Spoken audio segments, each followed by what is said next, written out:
We are Rogue Media Sports.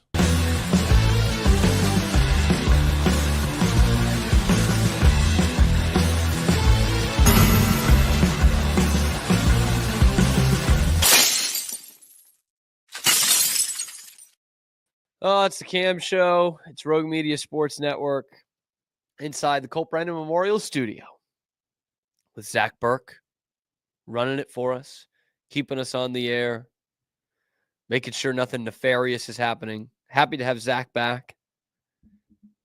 Daddy Zach now, as he's known. What, 2 weeks now? 2 weeks old. Great to have Zach back and running the show here. We will have Pete Souza later. I'm really delaying the inevitable on this Tuesday. The Bruins, as we know them, are dead. This is the end of whatever this Bruins run has been. really since they last missed the postseason 9 years ago. This loss last night to the Columbus Blue Jackets felt like sorry, Pete was opening a Pop-Tart in the loudest way possible. Did you hear that? I heard that too. Did you hear? I'm about to spill my guts out over the Boston Bruins, and Pete is building a fucking house to open this Pop-Tart. Toaster pastry, as Pete so rightfully corrects. I don't have, by the way, the video you sent me. I don't have it. What? Yeah. On the sports email? Yeah. Oh, let me double check there. Yeah. Mine or the sports? The sports. Oh, never mind. Continue. Well, this is going to be a soft start over here. This is where I'm going to. Are you fucking done? Have you had enough? Have you had enough? Oh, we've got people in training, so everyone's in the studio here. That might even be worse. Now you're putting your Pop-Tart over your phone, which I appreciate you got rid of the wrapper, but I don't want you to ruin your phone because of that. Okay, with the crumbs and such. Anyway, the Boston Bruins, as we know them right now, are dead. They died last night. November 18th, 2024 is the end of this Bruins era, or error, however you want to describe it. It felt like the most embarrassing loss for the Bruins in a decade. This felt like a certain rock bottom. It is now 3 losses in a row, 3 quite embarrassing losses after such a galvanizing win. The win that was going to turn this whole thing around, which came in St. Louis a week ago today. They were down 2-0 going into the third, came back and won it in regulation. Then they just got shit canned by the Stars here in Dallas, a game I was at, unfortunately. Then they lose to St. Louis in the return trip home in a matinee game, one of the only teams in the league that's worse than you. And what they put out on the ice last night was abysmal. What they decided to skate out with on a Monday night against the Columbus Blue Jackets at home has to be completely unacceptable. It ends up being a 5-1 final. The Bruins are down 3-0 before the end of the first period. Just a total disaster, an absolute disaster. And this alt cast with Bergeron and Tuukka and Andrew Raycroft, they can't even believe what they're seeing. That last goal at the end of the first period, they're like, all right, 30 seconds here, boys. Can't give this up. And there it is. Lo and behold, it's the third goal. And they're just oh. They can't even hide it. They just got their doors blown off. They were absolutely not ready to play at all in the first period. Got a little momentum back in the second. They scored a goal. And then got blown off the ice again in the third period. The Bruins were outscored on their power plays. Think about that. They were outscored last night when they had the power play. They give up 2 shorthanded goals. The second one is a complete embarrassment. We're finally, it feels like they're going to do the right thing. They're going to start the second power play unit, and it's going to be Lowry running it and not McAvoy. And seconds into the power play, Lowry fumbles the puck at the blue line, 2-on-1, goal Columbus, game over. Nobody played well. Swayman's not playing well. Carlo puts one in his own net. He's playing better against the Bruins than he is for the Bruins this year, and that's most of their defensemen too. And how about David Pastrnak? Supposed to be a leader by example on this team. He's got a letter on his jersey, and he is supposed to be the goal scorer, the offense on this team, and he can't even put a single shot on goal last night. How embarrassing is this going to get? I cannot believe that I am sitting here recording this just after noon Eastern time on Tuesday, and Jim Montgomery is still the goddamn coach of this team. And Don Sweeney is still running it, and no one's been traded. This is a joke. This is an absolute joke right now. And yes, I have intentionally gone with the '06 Bruins jersey to signify that this needs to be like 2006. It's over. It's done. You need a transitional move. You need a franchise-altering move in order to move forward. In 05, 06, they traded Joe Thornton. They traded Sergei Samsonov. 2 top 10 picks in the same draft. And that's the only way they could move forward. As a reminder, that would be like the Celtics trading Jason Tatum and Jaylen Brown in the same year and saying, we have to do something different. They went out and they got Zdeno Chara, and it changed the franchise. That's what they need to do right now. And I know what bullshit they're going to pull. They're going to trade somebody who's a fringe guy. They'll probably trade Charlie Coyle, who's a fringe guy, but a fan favorite because he's from the South Shore.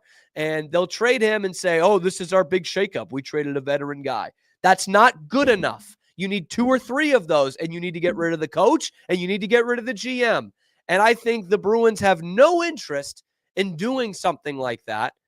And I think the one thing that might actually tilt the ownership towards doing that is what happened last night, because clearly they don't care, that they suck, that they have no talent, that there's no direction, that there's a complete disconnect between the players to the coach and the coach to the GM and everything in between. But they do care about getting asses in the seats and everyone, the middle-class family, paying $200 a ticket to get into that building and have decent seats for a Monday night game against Columbus. That's what they do care about.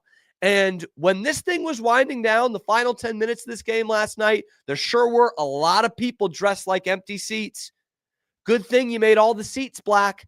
Maybe then people won't notice that 2/3 of the building had already headed out towards Causeway, and the ones that did stay had a very important mission and had a very important reason for staying, because this is what it sounded like when the clock hit zeros at the Garden last night. Osterley, back of the net with 5. Lori cranked it up the left side and all the way down, and that will do it. The Columbus Blue Jackets, fueled by a 3-goal first period, 2 shorthanded goals in the game, and a sparkling performance by Elvis Merzlikins, register a 5-1 victory over the Bruins here in Boston. I love the Bruins, but that booing should have been louder. It should have been loud enough for every member of the Jacobs family to hear it, because all they care about is that bottom line. And now that they realize they're not going to get that postseason gate receipt, and they're not going to get a full house every single night, maybe, just maybe, that will open their eyes and get them to make some serious foundational changes right now. This has to be rock bottom. It has to be. In your 2 galvanizing wins this year, the next games, they lost to the Flyers at home 2-0, and then they lost 7-2 to Dallas. And have lost 2 more games since then, by the way. 5-1 to Columbus, which could be the worst team in the league. Not anymore. The Bruins are vying for that. It is going to be full-on tank mode. I think it has to be. Like, what is this? This is a team that cannot score. They have not scored 4 goals in a game in like a month. They did it the first 2 games of the season, and then they just fucked off. They said, we don't want to score anymore. It has no talent, no leadership, and no effort. And yes, the most damning part of this is there's no leadership.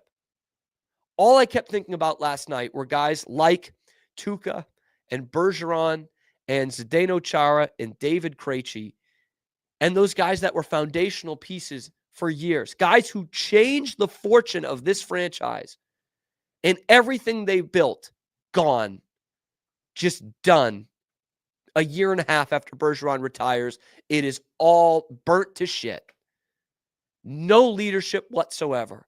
You thought having a guy like Brad Marchand, who had been in those battles, who had won the cup, who was Bergeron's best friend this whole time, you thought that would be okay for him to continue as the captain and that this thing would keep going. It's not. It's not doing it. You need a shakeup. You need to bring someone else in. And again, that's GM, that's coach, that is captain. I love Brad Marchand. But this is not working. This is not working. And who are his A's?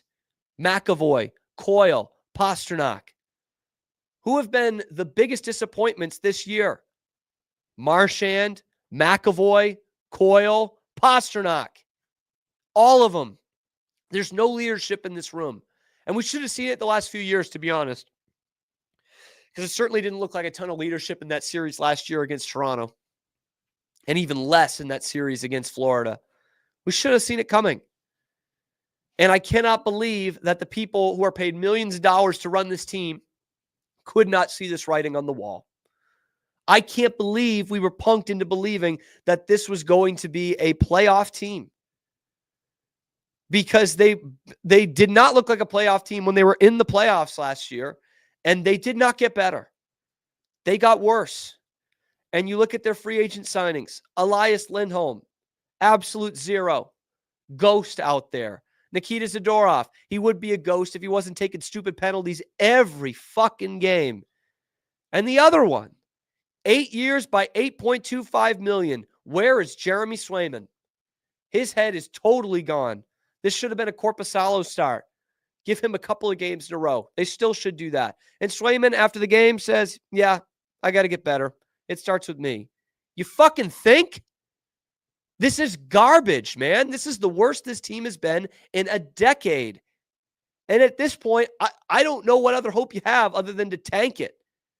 Get a top-end draft pick and maybe try to convince someone in free agency to come here because you've just picked someone like a Connor Bedard. Maybe. But I'm telling you, this is 2006, Bruins fans. It's been a hell of a run, but this is even worse than it was in 14-15 and 15-16 when you missed the playoffs back-to-back years. It's worse than that because you don't have young players like they had back then. They had Pastrnak, obviously. They were developing McAvoy, who came up in 16-17, and you had your core. You had guys like Bergeron and Marchand and Chara still either in their prime or at the end of their prime. And Krejci in there too. You don't have any of that right now. And you just have a bunch of guys, man. There's no system. There's no one holding anybody accountable, clearly. And you've got a coach who is so checked out. I think he'd rather be doing anything else than coaching the Boston Bruins because nobody's listening to him. His boss isn't listening to him. His employees are not listening to him. It's a joke. And he's just sitting there with his hands in his pockets all the time. Jimmy hands in pockets, just sitting back there behind the bench like there's nothing he can do. And maybe there is nothing he can do because this is a complete failure from top to bottom. Again, it's the players, it's the coaching staff, and it is by far the guy who put this team together. And Jim Montgomery, obviously that's going to be the first move. Like, he's going to get fired. And that's probably the right thing to do because of how bad this team is. But it's almost going to be insulting that Neely and Sweeney are just going to get to fire another guy and outlive another guy. It's just this bozo's fault. Because as this thing continues to go, I keep thinking of 2022. In June of 2022, the players went to management and said, we can't play for Bruce Cassidy anymore. He's too mean to the younger guys. Get rid of him. Or you get rid of us. One guy literally retired. David Krejci retired and didn't come back until after Bruce Cassidy was fired. Oh, man, you got the boogeyman out of town. Good thing you got him out of town. All he does is win the Stanley Cup the next year. Great, grand, wonderful. Now you're stuck with this guy. And the players are going to be doing the same things because clearly they're not listening. They have all but stormed into Don Sweeney's office and told them to fire him because this leadership group is a bunch of pussies and they're not going to do that. They're just going to put the same shit out on the ice night after night after night. They can't skate with anybody. They can't complete passes. They can't put any shots on goal 5-on-5. They can't kill penalties, and they can't score when they have the man advantage. They get outscored when they have the man advantage by one of the worst teams in the fucking league. How is this not rock bottom? This has to be rock bottom. I cannot believe that this game ended 15 hours ago, and there are still no changes with this team. I mean, do we need to show up with fucking paper bags on our heads? Is that what's going to do it? I can't even single anybody out. They were all fucking atrocious in this game against Columbus. David Pastrnak, you call him out in the media a couple weeks ago, and he's just put dog shit after dog shit after dog shit performance. What else is Montgomery supposed to do? Scratch him? Scratch the guy that's getting paid $11.25 a year? He's all but done that. And in a huge game where pride is on the line, he puts out 0 shots on goal. $11.25 a year.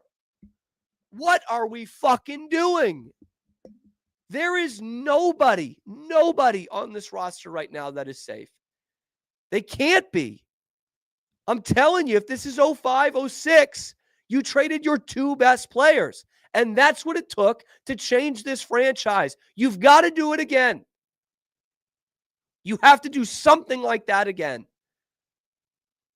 because that's what got the ball rolling towards a pretty successful era in Bruins history. They realized this cannot go on. The Thornton era, the Samsonov era, it's done. And now you're probably looking at the same thing with this core of guys and these folks in management. What was so big in that turnaround when Chara came in was there was a style again. They played tough. They played structured defense with Claude Julien. He turned that thing around right away. And you know what? They played with some fucking pride. I don't want to get too schmaltzy here, but those guys liked putting on the fucking uniform and understood what it meant. These guys do not. They absolutely do not, because they're putting out the same shit every single night. And it's embarrassing that the captain of the team is a guy who's won the Stanley Cup with this sweater on and still can't instill in this guys what that actually means.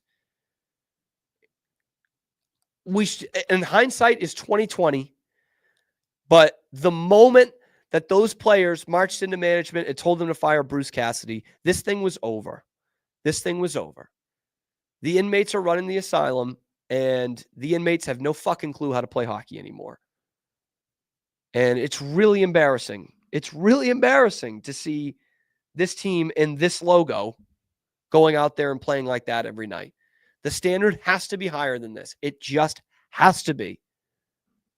And this has to be rock bottom. Like, how is it going to get worse? By continuing to do nothing, we will sure as shit find out. This was such a winnable 10-game stretch. And in this 10 games, which started last night, they played one team that's above 500. And they have now lost to back-to-back teams with records below 500. What is the excuse? Because I see plenty of people saying, well, fire the coach. What's the next guy going to do? And I agree. You know, it kind of sucks that you fire Jim Montgomery and Jay Leach is just going to be the guy. Like, that's not going to inspire confidence in anybody. But if we're going off that argument, why have a coach at all? Because they're doing the same stupid shit every night. They can't win games. It's like, okay, then one thing would be to fire the coach and maybe get someone else in there. Maybe get someone else running the power play. This was a great point by the guys at the Bruins Benders post-game show, which I was deliriously listening to last night. Chris Kelly is the guy that is running this power play. Now, Chris Kelly was kind of a fan favorite. I always felt he was overrated for the money he was getting paid. And he's a guy I point to in terms of his salary and his no trade clause as a bad Chiarelli case.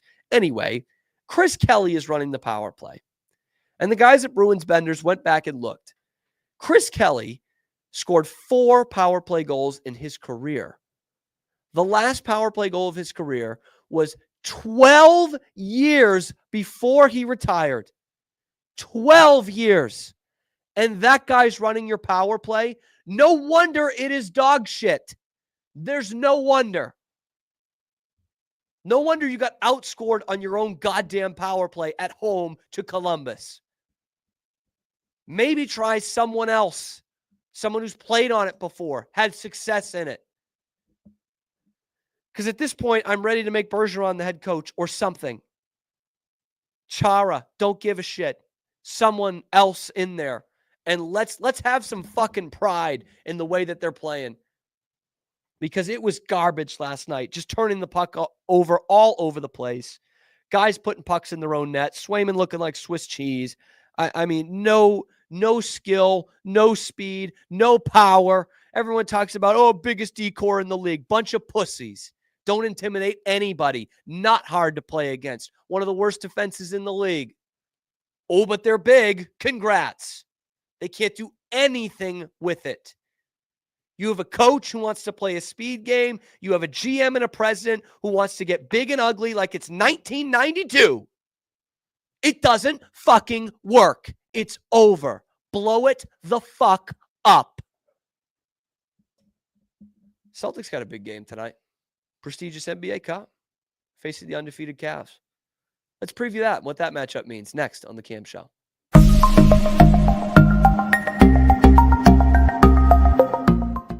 Nobody tells our stories better than our clients. The difference is stark.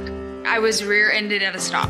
I thought I was fine, and then once I got home, I realized it's a lot worse than I thought. I ended up having a ruptured disc. You say you're not hurting, and then an hour later, you're saying you're in all this pain. I just felt like most people would think that I was lying. And that's when I decided to call Daniel Stark. I owe a lot to Daniel Stark. They really got me what I deserved. The difference is stark.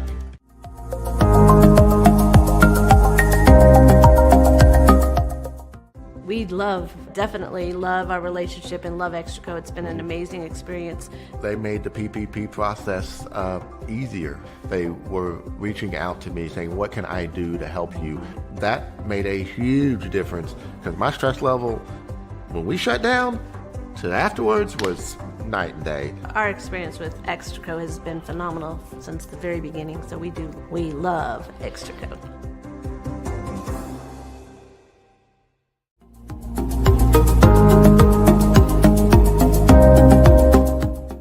Welcome to a special edition of the Doomsday Podcast. Look at this. We got one of the great golfers in the world, certainly one of the great pass rushers in NFL history. But he also had a vision for you. And so it was like you had the best of both worlds, right? You had somebody on you early, and then you had somebody who was maybe more relaxed. What were a couple of your biggest takeaways? The person you referred to that I spoke with, I've spoken to some personnel people and general managers of the league to get some, independent, objective assessments of the players the Cowboys picked, and we'll go through that. Has the general manager changed at all in the draft room? Nope, it's been the same since I was here the last time. Pete is sending the show worldwide now. He wanted to disrupt it with the Pop-Tarts thing, and now he's sending videos, amateur videos around, which I'll allow. I will allow that with the express written consent of the Rogue Media Sports Network. We'll talk with Pete in the third segment. Zach, you're back, dude. You can put yourself on camera if you want. I am. Yeah. Just give me a second. Sorry. I was working on stuff. This was, I had to get the Bruins thing out of the way. Yeah. But I'm glad that you're back. Well, thank you. Glad to be back. How you doing? I'm here. You're here, I can't get anywhere near as, up in arms about stuff as you did. That was a very impassioned speech. I'm telling you, last night was a night in Bruins history. Well, those boo birds were loud. It should have been louder. I'm telling you, it should have been worse. There is, and I didn't even bring this up, but this was such a good thing. Is I'm watching the home broadcast, the Nesson broadcast, And Andy Brickley, who used to play for the Bruins, Massachusetts guy, has been doing color for 20 years. And he's not like one of those total homers. Like, he'll call out the team when they're doing something poorly. But at the end of the day, it's the home team broadcast, right? Yeah. And with like a minute to go, he goes, "Gonna be pretty easy getting out of the garage tonight." Okay, Which, I mean, that's good. gotta be like a rock bottom, man. Like, you Yeah. know what I mean? I was so pissed. I was watching it on ESPN, the ESPN app, ESPN Plus. And they don't do the post games. They do the intermission reports, but they don't do the post game show. Because I was just dying to see what a local post game does on a catastrophic night like that, you know? Yes, those are always. Have you ever had like one of those? I mean, not me personally. I've enjoyed in some. So there was a thing, and obviously it's not that much of a thing now, but they used to have like call-in shows after like sporting events all the time. And I would love to host one of those, man. well, that's Absolutely the thing, love to. is some of those would be so entertaining to listen to, especially because I would be a guy of, I would hunt down if there were a big game going on somewhere else, like it's a playoff game, right? Even if the Rangers weren't playing, let's say, an MLB playoff game, Yankees and Red Sox, whoever it was, you could still find like local radio on different apps, and you could listen to some of those call-in shows, dude. To hear those fans just go, "I was the best." So yeah, I can. Yeah, appreciate sometimes I do that, like when I'm not even involved, like when the Jets have a terrible loss, which is often like, and it pop because it'll Except pop up when my they YouTube. played So the I'll just be like, Texans. yeah, sorry. That's fine. They beat the Cowboys last night, so that's something. Yes, they did. That was sad to watch, though. The Cowboys are terrible, man. Yeah. The Cowboys are as bad as the Patriots. Like, I'm not even just like, oh, the win record. It's like, no, they're as bad. Yeah. They're terrible. And the Patriots have better quarterback play. It was rough to watch Jerry watch the team last night. Like, that's a phrase that I never thought I would say, and saying that because I don't necessarily care of how tough it is for Jerry Jones to watch the team, but like, he looked like a guy of just like, what do I do next kind of thing. You know what Jerry's got to be thinking, like, honestly, and this is going to sound really morbid, is he's going to be like, am I going to be able to put together a winner before I go? I mean, he seems to be in fine health, but he's in his mid-80s, right? Yeah, and he hasn't put together a winner since the early 90s. Early 80s, early 80s. It's been a long time. Yeah. It's been a long time. And this, like the Bruins, this is rebuild. This is tear it down. Well, you say that. They're trying to tear down the stadium.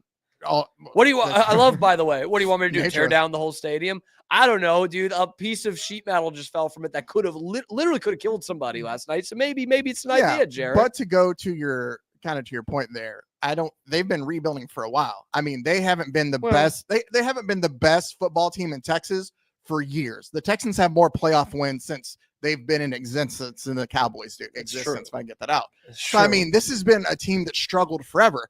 I don't care how many years of like, oh, it's going to be our year with Dak this year, first round playoff exit. Oh, it's going to be Tony Romo this year, first round, second round playoff exit. It's the same thing every year.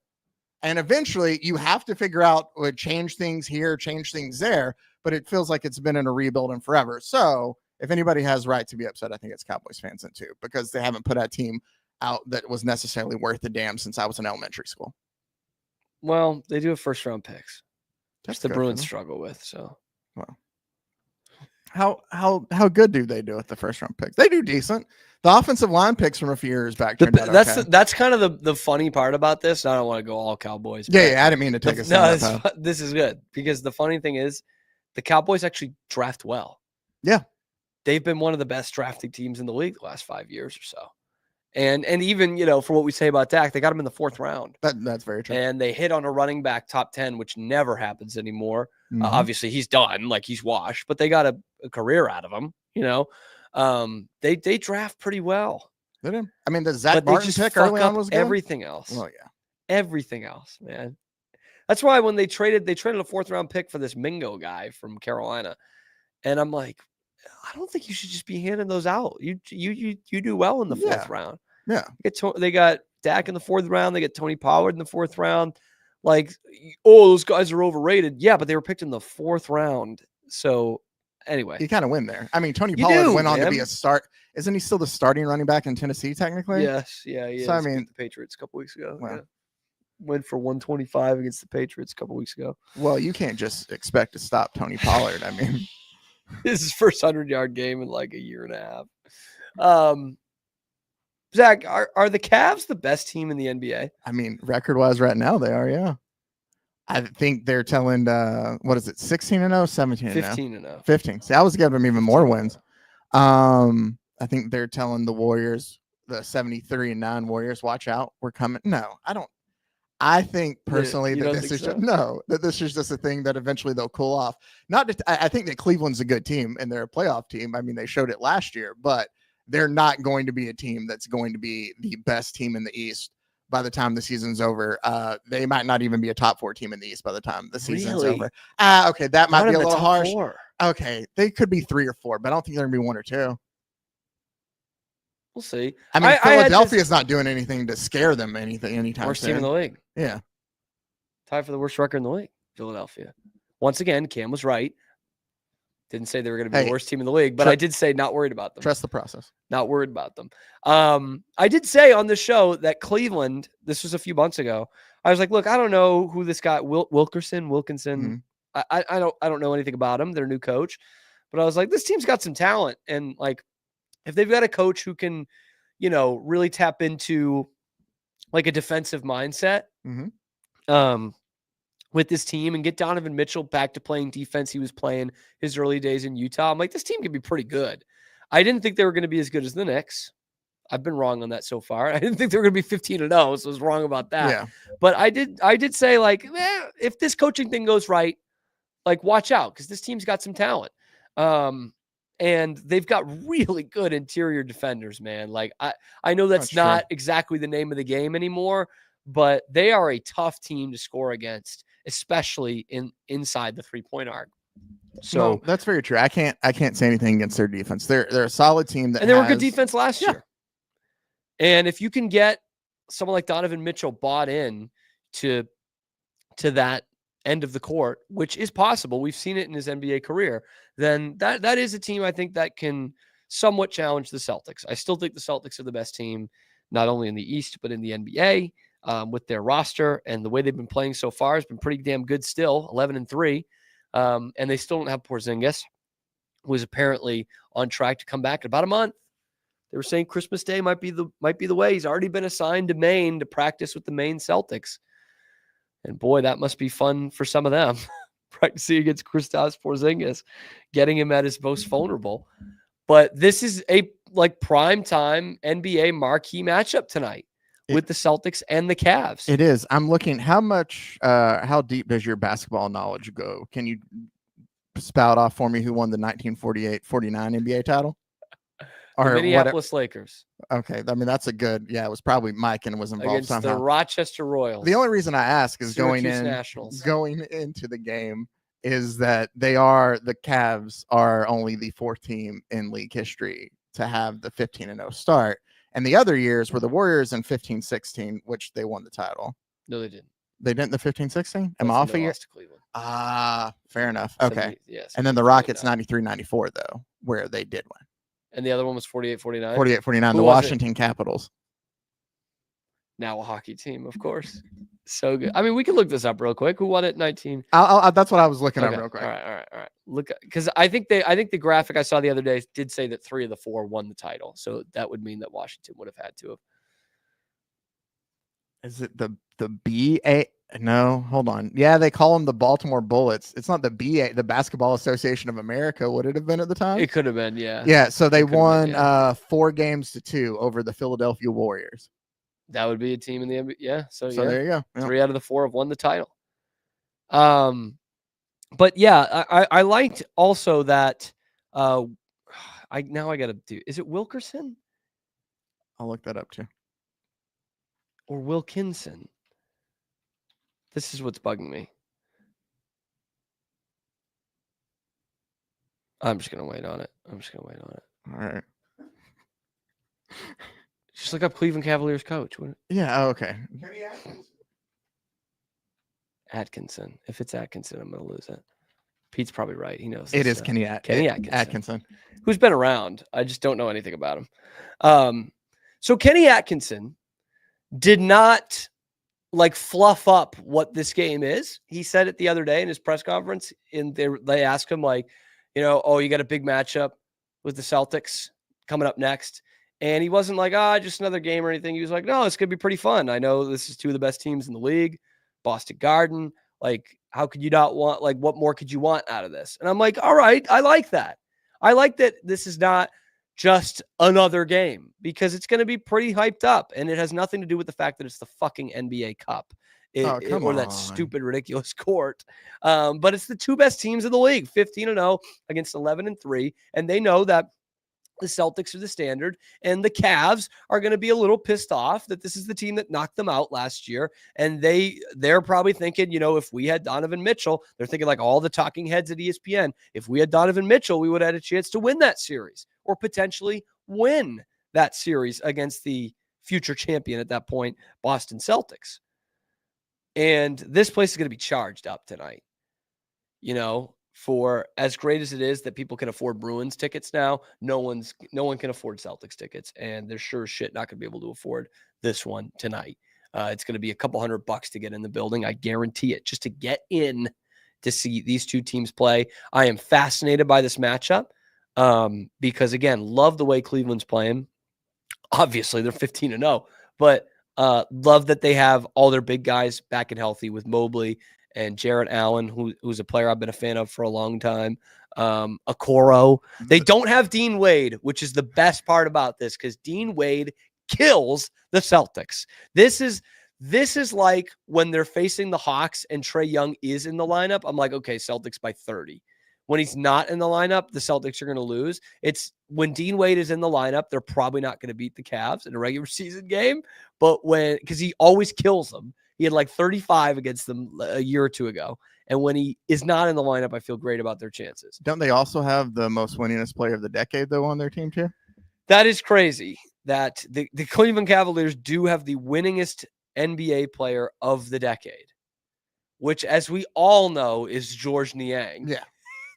214 wins since 2020. Help playing for the 76ers there for a bit. 76ers and Cavs, and like hasn't been on the bad side of either of them. So that's what's helped. Second on that is Nikola Jokic, by the way, and 3 and 4 are two Celtics, Tatum and Drew Holiday. Makes sense. I was looking up the spread for tonight. Celtics still a 5.5 point favorite. They like the Celtics. They like them at home. Yeah. They're the champs for a reason, Zach. That's true. I don't do NBA lines a lot. It's 5.5 seems like a lot. It does. For two teams that are that good. It's a lower total on the game too, but these are also two teams that play better defense, so that doesn't necessarily shock me. You know who's gonna hate? You know who's gonna hate seeing that the Cavs are 15-0 and that Donovan Mitchell is leading that team is the Milwaukee Bucks. Because they went and sold everything to get Dame Lillard. Yeah. And they really should have just done a Donovan he Mitchell won him a game trade. last night, but they're still 5-9. And they're, as I've mentioned plenty of times, their defense dropped atrociously after Drew Holiday left and Dame Lillard came in. They cannot win a championship with that defense. And I'm not sure they can win it with that coach, even though he's won a championship. But we've also talked about how many, 3-0 series, 3-1 series. 3-1s and 3-2s. Yep. Yeah. I don't know if you can get there with Doc anymore, which is too bad. I hate saying that. I like Doc. But they've got, if you're a Bucks fan, I would because they kind of mortgaged their future a little bit on the Dame trade. It would have taken more with what Cleveland gave up for Mitchell. But wouldn't you take that 100 times out of 100 now? Oh, yeah.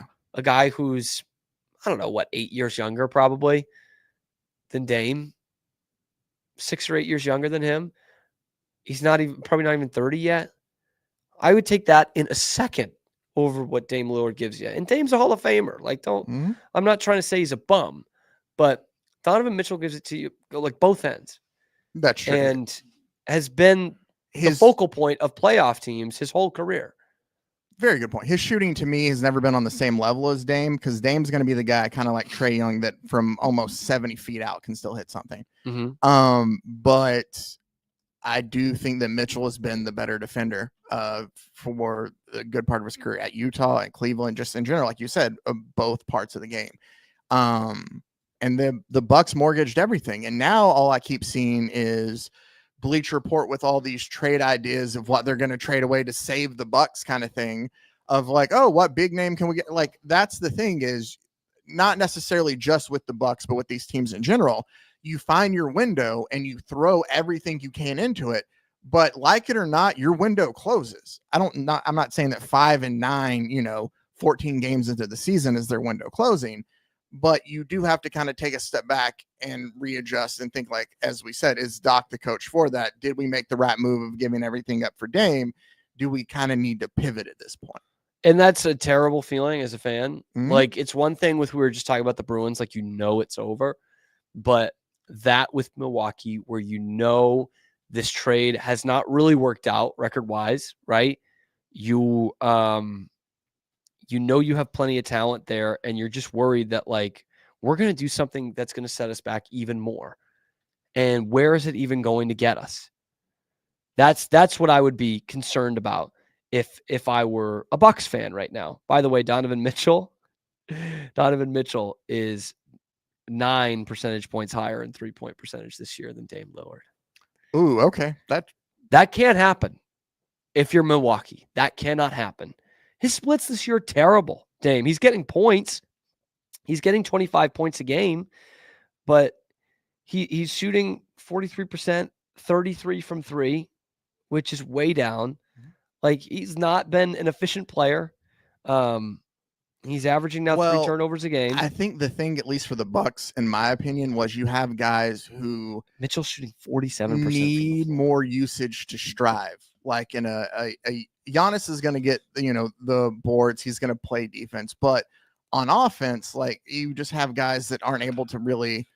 Not saying that it sounds stupid to say produce without the ball in your hands. Like, obviously, if it's an offensive Create sport, their own shots. Exactly. So that's what this league comes down to. It seemed like before Dame, it was all right. ABC's out tonight. Chris Middleton will step up. Drew will step. Like, it worked better than it does now. Exactly. So I don't know if it's the way it's set, but it doesn't seem to flow that same way now. Telling you, I'd rather have traded for Donovan Mitchell if I was Milwaukee, but that looks great now. Probably would have said it at the time too. We got to talk to Pete Souza. That's coming up next on the Cam Show. Nobody tells our stories better than our clients. The difference is stark. I was rear-ended at 70 miles an hour. I was injured, had a concussion. The insurance company, they delayed. They were playing games from the initial conversation. They weren't going to help me. The biggest thing I learned through this is that you can't go through this alone. I called Daniel Stark. They were going to help me, and everything was going to be all right. Daniel Stark got me 10 times the insurance company offered. The difference is Stark. We definitely love our relationship and love Extraco. It's been an amazing experience. They made the PPP process easier. They were reaching out to me saying, what can I do to help you? That made a huge difference because my stress level, when we shut down, to afterwards was night and day. Our experience with Extraco has been phenomenal since the very beginning, so we love Extraco.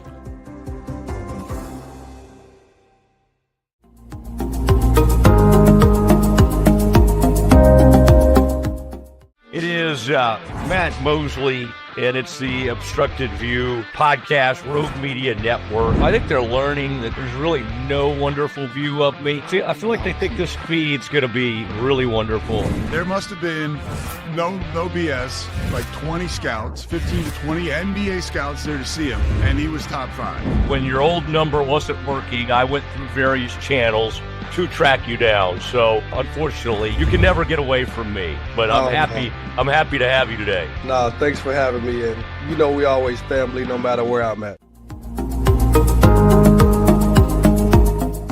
I mean, yeah, a new coach comes in, they're going to turn the roster. I think that's just we've got all these transfer portal stats and what Dion did and what Fritz has done. I mean, that's the deal, man. That's the game that's being played nowadays. Maybe a little bit unknown at quarterback. I mean, unknown to the rest of the world, but he dove into the portal and got a guy who is super, super athletic. South Dakota State's really good. Give us a little bit of breakdown about what they can do and what Oklahoma State needs to be worried about. Look at that form right there. I need to say nothing else about this. because I found one.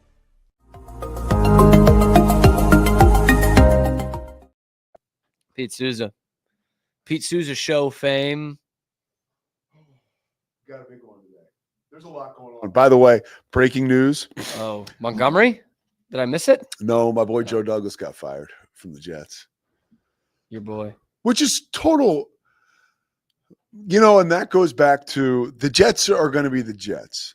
And if you hire a guy like Joe Douglas and you don't allow him to do his job, and Woody Johnson comes in from on high every time he gets a bug up his ass, yeah, you're going to get what you're going to get. And you can get rid of Robert Saleh, you can get rid of Joe Douglas, but guess what you can't get rid of? The guy in the mirror. And that's who Woody Johnson is left with. And that's why Bill Belichick wouldn't piss on that organization if it was on fire. And that's why they're going to have trouble going forward to find somebody to run the show that actually is able to run the show. And Joe Douglas will find another job, and Joe Douglas will be a great general manager somewhere else. Jim Montgomery's not been fired. Which one person is reporting that it's imminent, but that person is just like a sometimes third chair guest on the Kirk Minahan show. Like, so he'll get fired today? I'm surprised it has not happened already. Like, genuinely. Yeah. And like, it's not all his fault. It's one of those where it's like, this needs a full cleaning of house, but part of cleaning that house is getting rid of the coach. Yeah. University of Maine captain, Jim Montgomery, 93 Black We're Bears going captain, backwards. Jim Montgomery. Now we're going backwards. But this guy who reports it as Kirk's sometimes guest in studio. Mm-hmm. Who is it? This guy Mick, from the Beyond Average podcast. If you want to look that up. But I listen to Kirk religiously, and he comes on, and he's like now their Brianna chicken fry expert for some reason. So this guy, that's what you were supposed to be. So this guy grew up on the Cape, which from where he lived is probably almost 2 hours from where we grew up. We being me and Brianna chicken fry. And apparently one time he just like went on the show and they started talking about it, like just Barstool stuff. This was before the breakup and everything. And he was just like, oh yeah, I know her. And they were like, you do? And he's like, well, I know some people that know her. My sources say she's nice. That's like, and so like now they'll check in on him with like Brianna chicken fry news. And I'm like, I'm not like, I was never her best friend or anything, but at least I actually grew up in the same town. Kirk the other day was talking about it and he was like, I don't know if I ever could have told you anything about like someone from another town when I was in high school. You know what I mean? Oh, so he's like, Kirk was I kind of talking. know. Yeah, he was like, this is kind of odd. By the way, maybe that could be my in. You wouldn't allow it. I actually tried to promote you that way. My only issue with chicken fry is I don't love the. I've got one big issue with chicken fry. I don't love the hand tattoo. What is it? I don't know. She's just got a tattoo on her hand. You just don't like the concept. No, I don't. I think I almost got a hand tattoo once. I don't know. And this is me being very selfish and probably closed-minded, but I think sometimes we need to be protected from ourselves. And you have tattoos. Yeah. And you have one the one I have hand. one on my back, which I don't hate. I'm a little disappointed in myself. I have a tattoo like that. Yeah. Well, I guess I don't regret it, but it's just like, I didn't. I don't know. Yeah, whatever. There was a word I used to describe it that I don't really say anymore, but I have one problem with chicken fry. What? Where's a fucking Yankees hat all the time? Did you see she was out with the guy yesterday? Who? There was 4 people hanging out, and she was like cozying up to another dude. Like it was like it on her story? No, it was captured by a lot of the tabloids. Hold on, let me see if I can she find looked this. Super cute. Sure, look for it. She was with a guy. I might be able to tell you who it is. She was with the guy that instantly made me feel good about myself, thinking like I would have a shot with her. That's the best when you see a girl who's like a celebrity or like, a 10 and she's with a regular guy like me or you. You're like, yeah, right. I know who this person is. You do? This is not an item. No, this is not an item. So wait a minute. You know who that guy is? Yeah. She grew up with him? Yeah. No kidding. Who is it? So on the other side of her is her cousin, which you don't see in a lot of the pictures. Who's the guy? He's a guy who literally grew up next door. Like he also grew up down the street from me. I went to high school with his brother. No. And like I played on baseball teams with this kid. Good guy. What's his name? I don't know if he wants that out. Oh, for Christ's sakes, Cam. Johnny Mack. Oh, Johnny Mack. Okay. Which is a classic, like. Is it really Johnny Mack? Yes, yeah. What's his real last name? Will you need to know that? I mean, I Why think will you you could not deduce it. say it? Because no one's come out with it. So I don't know. I don't want him getting attacked by the Pete Souza fans. All right. Yeah, that's so cool. that is someone. So you're saying they're not. How do you know they're not an item? Is he gay? No, I just doubt it. They've been like Well, almost I can tell you this. related for. I for can tell you years, this. Man. Let's go into stuff that Johnny I'm Mack's not. funny guy, man. He is. Yeah. This is good people, man. See, this is why I got pissed when Zach Bryan calls these people out, calls them losers and shit. I like these people. Bryan's a These are my loser. fucking people. Zach I mean, Bryan. I don't hang out with these people, but they're my people. This is Rockland, man. Like I don't. That bugs me. Pushes me up against a wall. But I know you here's- want to shit on Rockland too. Are you ready? Yeah. Okay. First of all, she's shattered right now. Okay. Yeah, Whether- man. That's a tough She's thing. shattered. Heartbreak is matters of the heart are the worst. They always talk about this in addiction. Matters of the heart will take you out. They'll take you back out if you're Mhm. not really on your game, trying to stay spiritually fit or whatever have you. But a woman or a man who gets heartbroken, like you sometimes you go to the safe house. You need to go to the safe house. You don't want to go back out there Mhm. where you're dodging bullets. Like so maybe she is with this Johnny Mack romantically just to kind I of mean, or maybe just to she kinda just get her wants a night out bearings. with some friends no. instead of having it to all be like that. Yeah, I Maybe. gotta look. Let me come back down to earth and be a normal human being. She's probably just with some of her best friends, but it Yeah. is fun. And if I didn't know these people, I'd probably agree with you. Yeah, but it is fun to be like, ooh, like what's going on? She looks super cute. The guy looks like handsome guy. They're happy. Yeah, chicken great. fry. You It's great. saying the chicken fry made those friendship bracelets for people in your class after like the 10th guy died. It was the first one of 3. Yeah. First of 3. Yeah, like that's Yeah. pretty cool. Yeah. She It's a good is like gesture. up It's there nice. because that's when at that age she's not Brianna Chicken Fry yet, and she's just like this wonderful Yeah. young woman who's like clearly a self-starter and very thoughtful. Yeah. And it's like one of those things where at the time, like no one thought bad of it, but at the time you're like, oh, well, did you know this guy too well? Like, huh. But Now you're gonna ruin it? no, I'm saying that's what you think when you're in high school. Sure. And then you're like, no, clearly this was not for clout or anything. No. Like she was doing a nice thing. God, you guys in Massachusetts are really dark. Like What do you right mean? away you go for like What do you mean? think you're better than me because you're making the bracelets? No, it's just like that's what happens in high school, because and I obviously got to see this pretty close up. Yeah. But like it's a small town and everyone knows everyone to some extent. And so when a kid dies, like in high school, it's really tough. And like people don't know how to handle that emotionally. For a lot of people, it's their first like really close, tough, kind of sudden loss. And so for a lot of people in our high school, like that was a really tough thing to deal with. And yeah, it was just like, oh, like these freshmen who didn't know these people are like really torn up. Like, what the hell? And so there was, I totally get that. while they're going through it for the first time, as are we, by the way, like it's also our first time seeing how other people react, seeing what grief is like up close. So yeah, maybe it is a little defensive. Yeah. But it's our first time seeing it too. You still have not seen Ass, right? No, you haven't either, dude. I watched it. I texted you about it the other day. You watched the last episode. Yeah. It was ridiculous. When did you text me about it? Must I have been texted you probably Saturday. Was it late? Or Friday. Friday I was high, so it was Friday. It must have been very late. It probably wasn't. Yeah. You responded to another one of the texts that night. You just ignored that one. That's such a Mosley thing to do. I will tell you, and this is Cam, and you're not like a text message guy. Like I don't worry about when you text me, but like when you get older, you totally like for whatever reason, my ability to be dialed in with text messages, I've reached old man Like I'm just like, oh, I got these like I really am out of it.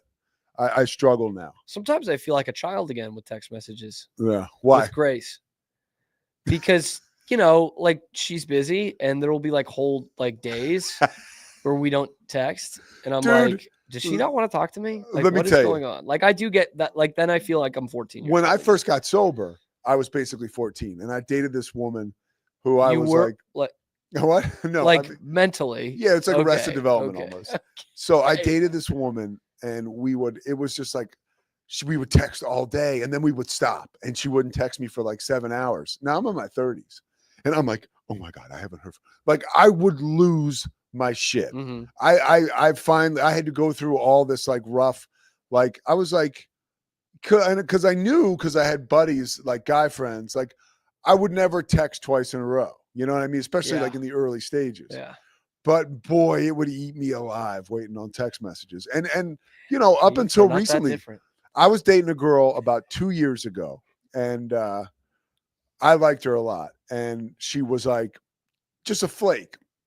And I called my buddy Murph up. You know, now I'm 45, and I called Murph up, and I'm like, dude, I haven't Cut heard that out, by the way. Cut that out. Nobody needs to know his age. So now I'm in my So you're 37. Now I'm in my 40s, right? And I am I'm waiting for this girl to text me back, and I called my buddy Murph. I'm like, dude, I haven't heard from her, because Murph's a guy I can go to everything. I can go to him. I'm like, I haven't heard from her. I don't know when, like, you know, she's gonna get back to me. And he was like, what are we doing, dude? What are we doing? Like, move on. You know, he's like something to that, yeah. And he started to like list like positive attributes of mine, and he was like, what are you doing? I was like, all right. It was a real good like friendship moment where he was like, get your head out of your ass, dude, and stop being a you know what. And it had an impact. I moved on. When you're with that stuff, like you with Grace, what you're talking about, that's just like you're a human being. Well, yeah, but there are some times, and I catch myself doing this. Speaking of high school and the things that happened, where like certain situations where I'm not hearing from her in a while, and I'm like, if something happened to her, like she's living alone, like has something happened, or like she'll take fucking like 4-hour-long naps in the middle of a Saturday, and I'm like, is Grace alive? Has anyone heard from Grace? That's great though. There have been times where I'm like close to texting your sisters and be like, have you guys heard from her? You still need, I think that's why love is great. You still have that little thing in your tummy, like when Christy thinking that she might be dead. No, I just like the concern. Because like that's what I think of. The pilot light is on. That's important. Like when Christy this summer was working nonstop, like I wouldn't hear from her all day, which is not like her. And I would be like, huh, that's interesting. You know, like, but you just like, yeah. But I was like, okay. So now when I have days though, where I'm slammed with work, I am able to draw back on that. Like, look, she gets it. And she always does. Sometimes she'll call me out. This past week, we had to have a conversation on Thursday night because she felt like I wasn't a safe space for her post-election, which is a whole nother story.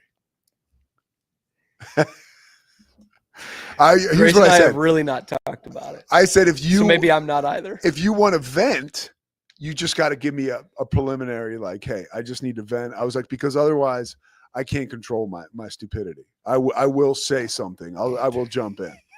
You know? Yeah. Yeah. I think Grace has got plenty of liberal friends she can. That's what I was thinking. Space with, you know? Yeah. Like, I just, not that I don't think I'm hostile, but I just don't. I get so, and then I start to drift towards this insanity where I'm like, if this could ever jeopardize our relationship, the fact that we're maybe a little differently, and I'm not like way off, like me neither. I think we're very much the same. Yeah, totally. Her and I are very much aligned. But I'm like, if this little wrinkle could ever get in the way of our relationship, like that, because you hear that it drives people apart. I'm like, that frustrates me that I could even. It would be bullshit. It would be. Total. I told you that text that Grace sent me before the election, right? Yeah. And I was just like, this can't be a thing. Like you've known me for 4 years. Yeah. You know where I am. Like, because I don't fill in a bubble for somebody that you like, that cannot be the way. And by the way, didn't even vote for Trump. Have never voted for Trump. And she was like, how can you not cast a vote against him? I'm like, I technically am. technically. Where's Grace from? Charlotte. Charlotte. Yeah. Okay. That's you can be liberal and live in Charlotte. Well, her family is not. Okay. Her dad's very much not. Well, isn't that interesting? I always find that interesting too. Like some of these, some liberals that grow up, or vice versa. If you grow up in a household that's very much one way or the other, you think that you're this like trailblazer. Yeah. Because it's like, yeah, settle down. There's millions of you. So my family is, like my dad's side of the family specifically, pretty conservative. A lot like me, you know, not like hardcore Republicans. None of them have MAGA hats or anything. But they would tend to lean that way. MAGA hats are wild. They're weird. And one time when I was a kid, I asked my dad, I was like, has anybody in our family ever been a Democrat? He goes, your Aunt Kathy was for a while. And I was like, well, what changed? He goes, she got her first paycheck. Oh my gosh. Which is just awesome. Which is like, that is the Stewart family to a T right there. That's Pete Souza, 1 p.m. Pete Souza show on the Pete Souza show YouTube. By the way, I'm getting text messages from people that obviously are affiliated with Joe Douglas, myself. Some of them more influential in NFL circles than others. And they, to a man, everybody's calling for Woody Johnson. We're all pissed. The Richmond football family stands behind Joe Douglas. Spiders United. You got it. I'll be on Pete's show too. We'll be back here high noon Eastern time tomorrow, 11 a.m. Central on YouTube, and then wherever you get your podcast. Be sure to like and subscribe on the YouTube channel. It helps us out a lot. It makes us know that there's someone out there who cares. We'll see you tomorrow on the Cam Show.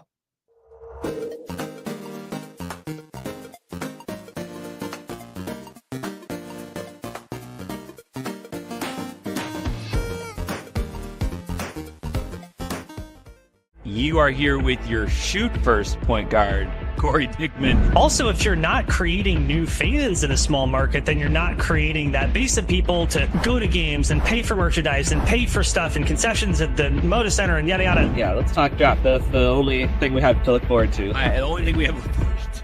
That's what I will teach my son. You will teach your daughter as Blazers fans. It's like, look, the two most exciting times of the year for us are the draft lottery and the draft itself. Like, here we are. This is our thing. Give me some memories and thoughts. I know you had mentioned kind of the first time you had met Bill. What were some of those first memories that came back when you heard the news?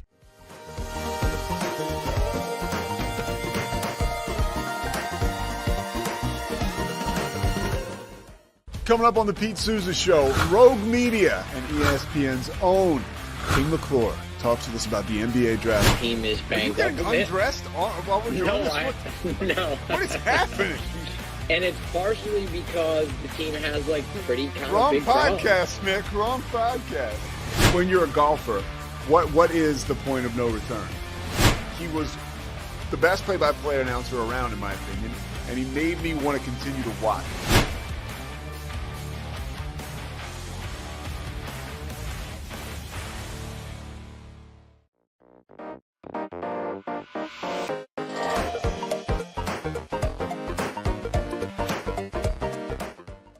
We definitely love our relationship and love Extraco. It's been an amazing experience.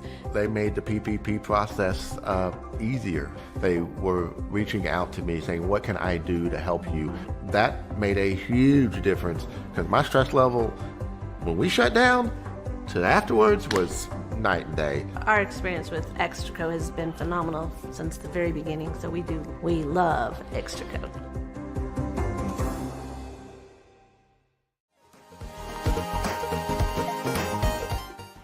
Nobody tells our stories better than our clients. The difference is stark. I was rear-ended at a stop. I thought I was fine, and then once I got home, I realized it's a lot worse than I thought. I ended up having a ruptured disc. You say you're not hurting, and then an hour later, you're saying you're in all this pain. I just felt like most people would think that I was lying. That's when I decided to call Daniel Stark. I owe a lot to Daniel Stark. They really got me what I deserved. The difference is stark.